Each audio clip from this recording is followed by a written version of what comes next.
All right, welcome back. This is going to be part 54 of my presentation on the flood and Noah's Ark.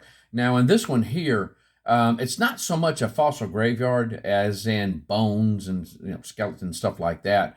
This is more like I would think, considered a fossil graveyard of fossil dinosaur tracks, and I mean a bunch of them.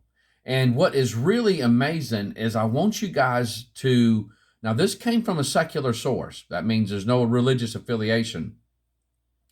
But I want you to notice what they found and how they describe the area and what they believe happened to these dinosaurs. It's quite revealing, especially in the tracks. Especially in the tracks, they noticed something quite amazing, and it told a story. And so, just the tracks alone, just the tracks alone, is pretty revealing when it comes to thinking about the biblical flood. All you have is just tracks, just tracks. And these are called trace fossils. They consider them trace fossils. And so, but at any rate, if you'll notice on the screen here, we are going to Australia. And specifically, we're going to Queensland, Australia. Now, this it's called Dinosaur Stampede. Notice what it says, Stampede. Dinosaur Stampede National Monument. And this is a picture of the inside, and the people there are looking down on all these fossil tracks, a whole mess of them. And here's some of the pictures of these tracks. And if you notice, if you want to freeze the video and just kind of zero in on these things, notice the tracks. Notice the tracks. You got some big ones there, and then you've got some that are deeper than others, and some that, a whole bunch of them, I should say, that look nothing more than just scratches in the earth. If you'll notice, just kind of zero in there, and there's one about, I should have put a little box around it. And so, matter of fact, when I'm recording this, actually when I'm recording this, there's not a box around it, but when you see it, I'm going to put a box around one of them. And if you'll notice that, there's 3 scratch marks, as if the claws is all that was touching this. It says here, they were discovered by Glenn Seymour, a local station manager. While looking for opals, he thought the tracks were fossil bird tracks. Paleontologists from the Queensland Museum and the University of Queensland excavated Lark Quarry 1976 through 1977. More than 60 tons of rock was removed, revealing about 3,300 dinosaur footprints. Goes on to say, about 95 million years ago in central Queensland, now this is their time, we're going in that secular evolutionary time span, several moments of frantic activity. Notice what they're saying. Several moments of frantic activity were preserved in stone. Scientists have interpreted that the fossil footprints, or the footprints, are a fossilized record of a predator stalking and causing a chaotic stampede of around 150 to 180 chicken-sized two-legged dinosaurs. So what they're saying here is that evidently these animals were just standing around, and here comes this predator running in, and everybody just started scattering everywhere. That's how they're interpreting it. More recent research by the University of Queensland, however, has shown that the large tracks apparently didn't belong to a large theropod at all, but were probably left by large herbivores. That would be dinosaurs that would eat plants, similar to the Muttaburrasaurus. And this right here is a Muttaburrasaurus, named after the area which it was found, Muttaburra, Queensland, Australia. And the Muttaburrasaurus is in the Iguanodon family. And so, and you can see that if you'll notice they look alike. They have the same general appearance, and they also have the on the front arms they have the thumbs. They have a claw for the thumbs, and so quite unique. And so they're probably nothing more than just the same kind of dinosaur as the iguanodon. And here is a skull of that Muttaburrasaurus. Now we're going to start to get into some really interesting stuff here. Whatever actually took place, now this is them speaking here. Whatever actually took place not long after the incident, notice this, guys, the water level began to rise, covering the tracks with sandy sediments before the mud had dried. The footprints were buried beneath sand and mud as the water levels continued to rise and fall. Now, where did this water fall? What did this water all of a sudden come from? They said a predator was. Now, what they're saying is a predator was trying to get these little dinosaurs, and they all just kind of scattered. And then out of the blue, the water level began to rise. So it's like it just all of a sudden out of nowhere. And so, you got to let's think about this more of it in a biblical way.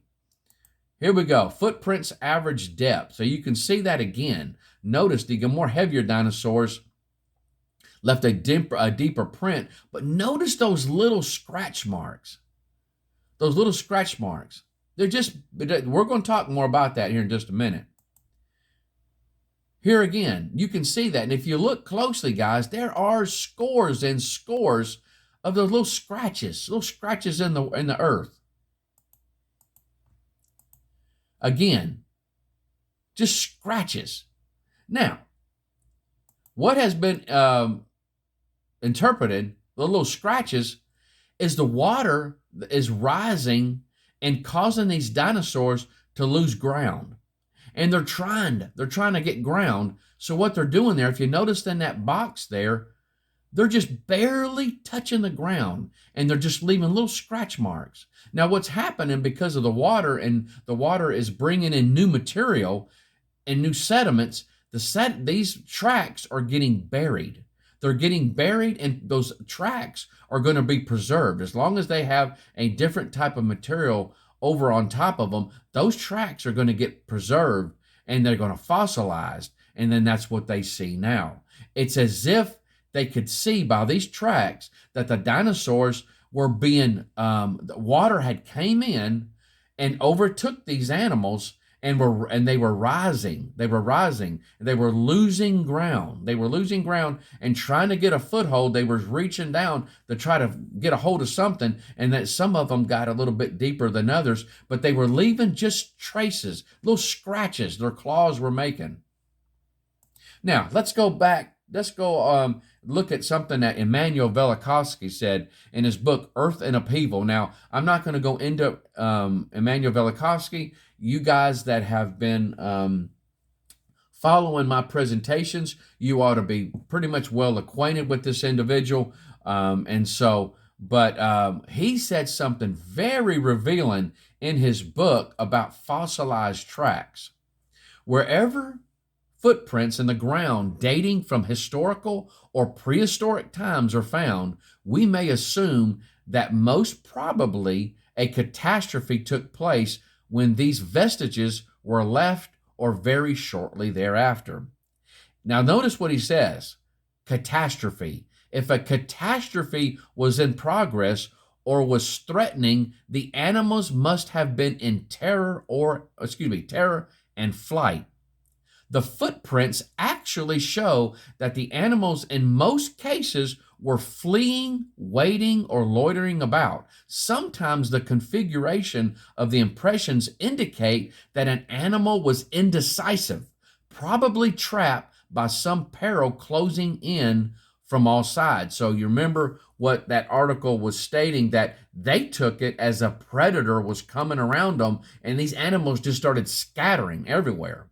But in here Immanuel Velikovsky was saying that that due to a catastrophe evidently coming in from all sides, like you would think in a biblical flood, a